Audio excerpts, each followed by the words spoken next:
welcome to Email Insights with Andzen. In 2015, we had a really great time sending our insights out in our emails so that you guys could read over them once a month. And in 2016, we've decided to up the ante and start shooting those insights as videos with a few members from the team that you already know. I'm Jason, of course, and for our very first episode, I'm joined with Matt and Simon, and we're going to be talking about 2016 and what this year holds for email marketing, how to get the most out of your email strategy. And we're going to do that by starting off talking about 2015 and what our key takeaways were. So Matt, if we kick off with you, what were your top takeaways from 2015? I think that there's been such a focus on big data and how you collect the information that you've got, and ultimately I think 2016 is going to ask the question, what are you going to do with it? With all that information, you've got to start segmenting, you've got to start making that information mean something. Yeah. That big data thing, though, I think is probably scared a few people as well. Sure. Into submission, if you like. So I think some of the small to medium businesses are like, no, that's too full on for me. So they're kind of like taking a step backwards and focusing on the small data. So the simple things like first name, date of birth. What are those quick wins from a data point of view that will allow me to do better marketing?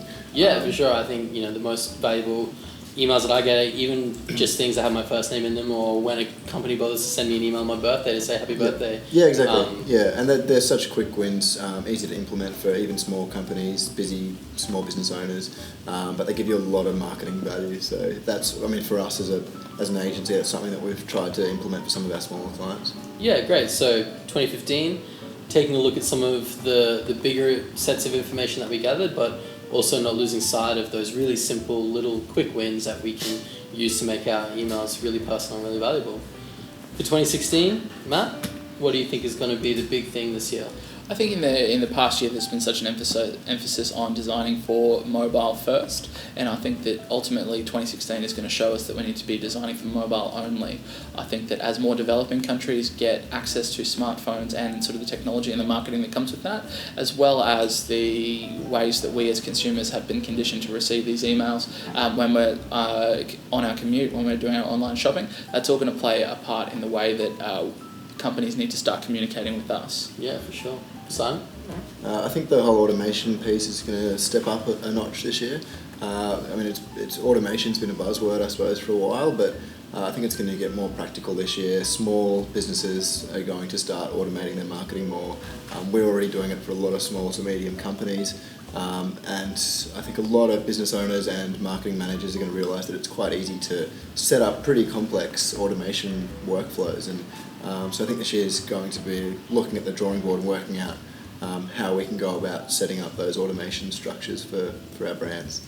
Yeah, for sure. And if I could add one on the top, I think testing this year, particularly as automation becomes more common with businesses, hopefully marketing managers and marketing directors will have a bit more time to spend on their brands and more of an opportunity to test and do split testing or A/B testing, where we can test subject lines or even the content of an email to get a better idea of what's working best and what our subscribers are enjoying. The testing is crucial. The tools have been there for a while to do A/B testing, but I think it's a mindset shift where people are actually like, okay, I need to start using these features that are there in my mailing platform. Yeah, for sure. The fantastic thing about doing your A/B testing is that it really takes a lot of that out of your hands. A lot of that decision making about what you think people will respond to, it really puts it back into the hands of your clients or your consumers, because ultimately, as part of that test, they'll really determine sort of which one they prefer, and that will help you when you're running multiple campaigns about which is the thing that really sort of interacts with your client in the most effective way.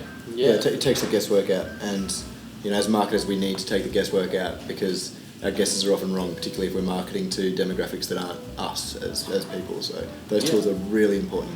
Yeah, for sure. All right, well, key things that we can take away for the people watching at home or at work, that they could log right into their email platform now and get going. Matt, what would you say? Make sure that you're really designing your emails for mobile first. Ultimately, mobile is a key way of communicating with your clients and consumers of any kind of type of product, and ultimately I think that designing with that first in mind is going to make a bigger impression than sort of just keeping with old desktop ideas. Great. And Simon? Using the smaller bits of data that you have available to personalise your emails more. So it doesn't have to be complex, big data personalisation. Could be as simple as going through your previous emails that you've sent out, maybe your last 4 or 5, looking at what links people have clicked on, putting those people into different groups based on those clicks, and then marketing to those groups specifically according to those interests that they've expressed in the past. Yeah, great. So, key takeaways, making sure that our emails don't just function on mobile, but actually are great and provide our subscribers with really interesting and interactive experiences while they're on their phones or tablets.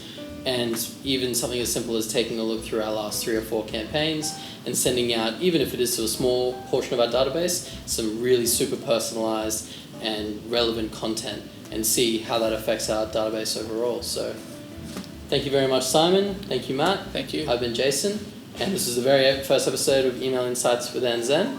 Cheers. Thanks, guys. Thank you.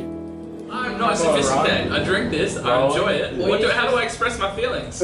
Well, it was very frothy. Camera 2 rolling. And action. Alright.